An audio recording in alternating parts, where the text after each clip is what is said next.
A combination of Jett, Yoru and Reyna. That is how some of the pros described Valorant's new agent, who is just under a week away from being revealed. You can see the whole video on the VCT channel if you want to see all the different reactions. I'm just going to quickly go over the key takeaways from what the pros said.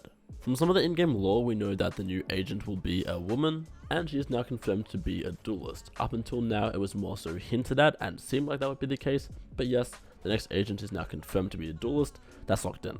Naturally, that means she'll be competing with all of the other duelists, and apparently she's going to be a combination of Jett, Yoru and Reyna. So combining that reaction with some of the footage we've seen so far, it's almost certain that she will have a dash ability or something very similar. On top of that, if you saw my previous video regarding the next agent, we already thought she would have a clone ability, and the comparison to Yoru further implies that will be the case.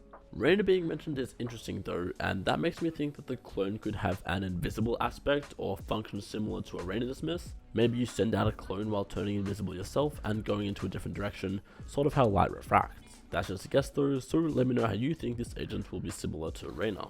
Now there were obviously also a lot of hype reactions, people saying how broken this agent seems, definitely going to be in pro play, played on all the maps.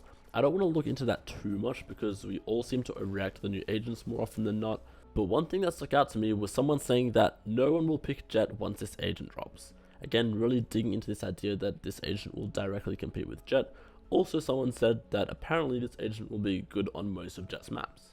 Other than that, Zekken made some comments about this agent being annoying to play against, and they'll apparently have a disruptive playstyle.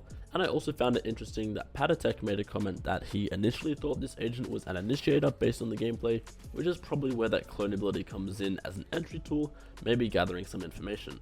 Some comments were made about this agent having a high skill ceiling and lots of creative abilities and plays to be made. On top of that, some of the G2 players were saying this agent seems fidgety, fast paced and non-stop. I'll also leave you with some of Safe's comments, which I thought were pretty interesting. Otherwise, let me know what you guys expect from this new duelist. Good luck to nerf this. Good luck to every sentinel out there. Good luck to the people holding sights, the people with utility and the guys holding the smokes. It don't matter no more, guys. The game's over.